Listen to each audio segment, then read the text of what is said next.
Hi friends, welcome to our channel investing with Dhan. दोस्तों, हम में से बहुत सारे लोग बहुत कोशिश करते हैं अपने लिए अच्छे रिटर्न वाले स्टॉक्स ढूंढने की। रादर हमारी पहली कोशिश ये रहती है, एटलीस्ट मेरी, जितने भी कंजर्वेटिव इन्वेस्टर्स हैं उन सबकी पहली कोशिश ये रहती है कि हमारे पोर्टफोलियो में कभी भी ऐसा कोई स्टॉक ना आए जो बैंकरप्ट हो जाए, या फिर जिसमें कॉर्पोरेट गवर्नेंस का इशू आ जाए, या फिर वो कई सालों तक ग्रोथ ही शो ना करे। एक इन्वेस्टर का सबसे बड़ा डर यही होता है कि क्या मेरा पोर्टफोलियो इवन इन्फ्लेशन बीट कर पाएगा या नहीं कर पाएगा। लेकिन दोस्तों, आज की इस वीडियो के बाद आपका ये डर खत्म हो जाएगा। रीजन बीइंग, मैं आज इस वीडियो में आपके साथ एक ऐसा स्कैनर शेयर करने वाला हूं, एक ऐसा स्क्रीनर शेयर करने वाला हूं जो आपको बताएगा कि कैसे आपके स्टॉक्स में सुपर नॉर्मल ग्रोथ होने के चांसेस बहुत ज्यादा हैं। दोस्तों, ये वर्ड यूज करके मैं आपको ल्योर नहीं करना चाहता, अट्रैक्ट नहीं करना चाहता, लेकिन वो पैरामीटर्स फंडामेंटली इतने स्ट्रांग हैं कि चांसेस आर वेरी लो कि उसके बाद भी ये कंपनी परफॉर्म ना करे। क्योंकि मैंने पर्सनली जब अपने लिए पैरामीटर बनाया था तो मैंने उसमें अपनी बहुत सारी समझ के साथ ऐसे लिमिटेड नंबर ऑफ पैरामीटर्स डाले हैं जो कंपनी को बैंकरप्सी से बचाएंगे, एट द सेम टाइम उसमें ग्रोथ भी पैदा करेंगे। दोस्तों, क्या है वो पैरामीटर्स? सिर्फ और सिर्फ 3 पैरामीटर्स देखकर आप ये पता लगा सकते हैं कि आपकी कंपनी, पहला, बैंकरप्ट नहीं होने वाली, दूसरा, उसके चांसेस बहुत ज्यादा हाई हैं कि वो ग्रो भी करेगी। दोस्तों, सिर्फ और सिर्फ 3 पैरामीटर्स कौन से हैं? दोस्तों, अगर आपको सुपर नॉर्मल ग्रोथ वाले स्टॉक्स ढूंढने वाले वो 3 पैरामीटर्स चाहिए तो अभी के अभी कमेंट्स में लिख दीजिए सुपर नॉर्मल ग्रोथ स्टॉक्स। मैं आपके साथ वो 3 पैरामीटर अभी के भी शेयर कर रहा हूं, और मेरे साथ साथ अभी धन का स्क्रीनर ओपन कर लीजिए, विच इज scanex.trade। ये हमारा इनबिल्ट स्क्रीनर है, और क्या कमाल के पैरामीटर्स में डले हुए हैं कि आप इन पैरामीटर्स के through intraday, swing, positional, investment, सारे टाइप के स्टॉक्स ढूंढ सकते हैं। नॉट जस्ट दिस, रादर कौन से स्टॉक में मोमेंटम आने वाला है, किस स्टॉक में वॉल्यूम ज्यादा आ रहा है, इंट्राडे में क्या इनसाइट चल रही है सारे के सारे इंडेक्स के अंदर, ये सारी चीजें स्क्रीनर आपको निकाल के दे देता है। चलिए यहां पर हम चलते हैं और हम ओपन करते हैं धन का scanex.trade। ये मैंने यहां पर क्रिएट स्क्रीन कर ली है। दोस्तों, मेरा पहला पैरामीटर ये पता करने में मदद करता है कि क्या ये कंपनी अपने स्टेक होल्डर्स के लिए अभी तक रिटर्न जनरेट कर पा रही है, नहीं कर पा रही है। और मैं छोटे मोटे नंबर से सेटिस्फाई नहीं होऊंगा। अगर ये कंपनी अपने एग्जिस्टिंग स्टेक होल्डर्स के लिए अच्छा रिटर्न जनरेट नहीं कर पा रही है तो ये कंपनी मेरी लिस्ट में से ऑटोमेटिकली बाहर हो जाएगी। मेरी लिस्ट में बचेगी सिर्फ वो वाली कंपनीज जो अपने शेयर होल्डर्स और स्टेक होल्डर्स के लिए, मैंने वर्ड यूज किया है स्टेक होल्डर, ना कि शेयर होल्डर, मतलब शेयर होल्डर के अलावा जो बाकी स्टेक होल्डर्स हैं उनके लिए भी, जिनके पैसे पे ये कंपनी चल रही है, उनके लिए भी ये कंपनी रिटर्न जनरेट कर पा रही है, नहीं कर पा रही है, ये हमें पता करना है। तो आइए यहां पर हम पहला पैरामीटर डालते हैं, और यहां पर मैंने पैरामीटर्स को बहुत ही स्ट्रिक्ट रखा है, टाइट रखा है। मैंने यहां पर टाइप किया रिटर्न ऑन कैपिटल एम्प्लॉयड।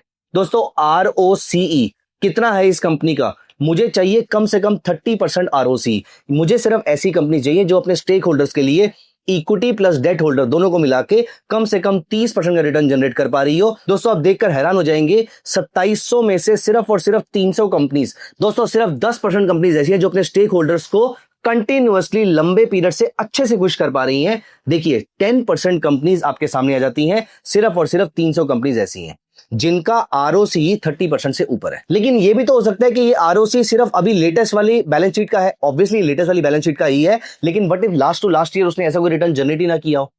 अब हम ये पता करेंगे क्या ये कंपनी कई सालों से लगातार ग्रो भी कर रही है, नहीं कर रही है, क्योंकि ग्रो कर पा रही होगी तभी तो ROCE जनरेट कर पा रही होगी। तो यहां पर अब हम एक नया पैरामीटर डाल देते हैं। यहां पर मैं डाल देता हूं ग्रोथ, और ये है EBITDA ग्रोथ परसेंट। दोस्तों, मुझे चाहिए पिछले 5 साल का EBITDA ग्रोथ परसेंट कम से कम 15% से ऊपर। मैं यहां पर EBITDA ग्रोथ परसेंट की बात करूं, मतलब मेरा EBITDA पिछले 5 साल से लगातार 15% से ग्रो कर रहा है, which is a very very good thing. अब देखिए, मेरे सामने सिर्फ और सिर्फ 54 कंपनीज बचती हैं। सिर्फ और सिर्फ 54 कंपनीज ऐसी हैं जो लगातार ग्रो भी कर रही हैं और अपने स्टेक होल्डर्स के लिए रिटर्न भी जनरेट कर पा रही हैं। दोस्तों, सिर्फ पहला पैरामीटर काफी क्यों नहीं था? पहला पैरामीटर काफी इसलिए नहीं था क्योंकि वो मुझे पूरी इंफॉर्मेशन सिर्फ लास्ट ईयर की दे रहा था, पुराने ईयर्स की नहीं दे रहा था। और अकेला दूसरा पैरामीटर काफी क्यों नहीं है? क्योंकि ग्रो करना तो आसान है, प्रॉफिट जनरेट करना अपने सारे स्टेक होल्डर्स के लिए ये मुश्किल है। इसलिए दोनों पैरामीटर्स रखने बहुत ज्यादा जरूरी है। लेकिन यह भी तो हो सकता है कि कंपनी उधार के दम पे ग्रो कर रही हो, ये कंपनी अपने स्टेक होल्डर्स के लिए रिटर्न जनरेट कर रही है वो उधार के पैसे से कर रही हो।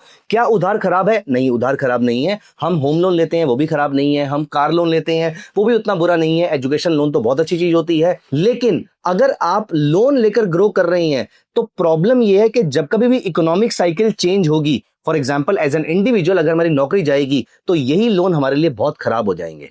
ठीक उस तरीके से अगर इकोनॉमिक स्ट्रक्चर बदल जाता है तो कंपनी के लिए लोन रीपे करना बहुत मुश्किल हो जाता है। इसीलिए I personally prefer the companies जिसका डेट टू इक्विटी बहुत ज्यादा लो हो। तो यहां पर मैं एक पैरामीटर और ऐड कर देता हूं, मुझे चाहिए सिर्फ ऐसी कंपनीज जिनका डेट टू इक्विटी रेशियो जो है वो 0.5 से कम होना चाहिए। तो 0 से 0.5 का डेट टू इक्विटी होना चाहिए। अब दोस्तों यहां पर देखिए मेरे सामने बचती है सिर्फ और सिर्फ 44 कंपनीज। मैं ये नहीं कह रहा कि 44 कंपनीज बहुत ही कमाल है, आपको इसको इमीडिएटली परचेज कर लेना चाहिए, नहीं। लेकिन दोस्तों ये 44 कंपनीज आपका टाइम जरूर डिजर्व करती है। आपको इन कंपनीज को पढ़ना चाहिए। आप इस कंपनी में से फॉर एग्जांपल हम एक कंपनी उठाएंगे और यहां पर इस पे क्लिक करेंगे, मेरे सामने स्कैनएक्स पे इसका पूरा का पूरा पेज ओपन हो जाएगा। यहां पर देखिए पिछले 5 साल में इस कंपनी ने 1217% के आसपास का, मतलब 12 टाइम्स का रिटर्न प्रोड्यूस किया है। अब दोस्तों यहां पर इसके फाइनेंशियल्स आपको देखने को मिल जाएंगे, बैलेंस शीट देखने को मिल जाएगी, कैश फ्लो देखने को मिल जाएगा, इसकी सारी की सारी फाइलिंग्स यहां पर है, इंपॉर्टेंट अनाउंसमेंट्स यहां पर है, और कौन कौन से फंड्स इसमें अपनी होल्डिंग को इंक्रीज या डिक्रीज कर रहे हैं, ये सारी चीजें आपको यहां पर देखने को मिल जाएंगी। दोस्तों ऐसे करके आप अपने लिए सुपर नॉर्मल ग्रोथ स्टॉक्स ढूंढ सकते हैं। ये स्टॉक्स आपको धोखा नहीं देंगे दोस्तों, ये स्टॉक्स आपको धोखा नहीं देंगे, इसके चांसेस ज्यादा है। At the same time in stocks में ग्रोथ के चांसेस भी बहुत ज्यादा है, क्योंकि ये कंपनीज पिछले 5 साल से 15% CAGR से ग्रो कर रही हैं, which is a beautiful thing. आपको इन कंपनीज को जरूर स्टडी करना चाहिए। और अगर आपको ये स्क्रीनर चाहिए, मैं स्क्रीनर को यहां पर सेव कर देता हूं, मैं इसका नाम रख देता हूं सुपर नॉर्मल ग्रोथ फॉर्मूला। अगर आपको स्क्रीनर चाहिए तो आप कमेंट्स में सुपर नॉर्मल ग्रोथ स्टॉक्स लिख दीजिएगा, आपको ये सारा का सारा फॉर्मूला एज इट इज मिल जाएगा, और आप इसको वीक में एक बार चेक कर सकते हैं। जैसे ही कोई नया स्टॉक इस लिस्ट में आता है, आप उसके बिजनेस को, उसके फाइनेंशियल्स को और उसके मैनेजमेंट को जरूर स्टडी कीजिए। दोस्तों ये तो हुई एक्टिव इनकम की बात। आपको मालूम है कि आप अपने पोर्टफोलियो वाले स्टॉक से पैसिव इनकम भी अर्न कर सकते हैं। There is something called SLBM, security lending and borrowing mechanism. आपके पास जितने स्टॉक्स पड़े हुए हैं वो सारे के सारे स्टॉक्स रेंट पे जा सकते हैं, और रेंट पे जाने पर आपको 4-5% पर एनम से लेकर 20-30% पर एनम तक के रिटर्न पे मिल सकते हैं।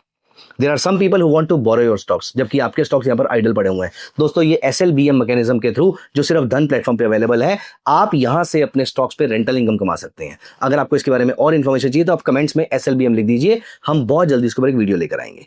Thank you so much guys, bye bye, take care of yourself. Investments in the securities market are subject to market risk. Read all the related documents carefully before investing.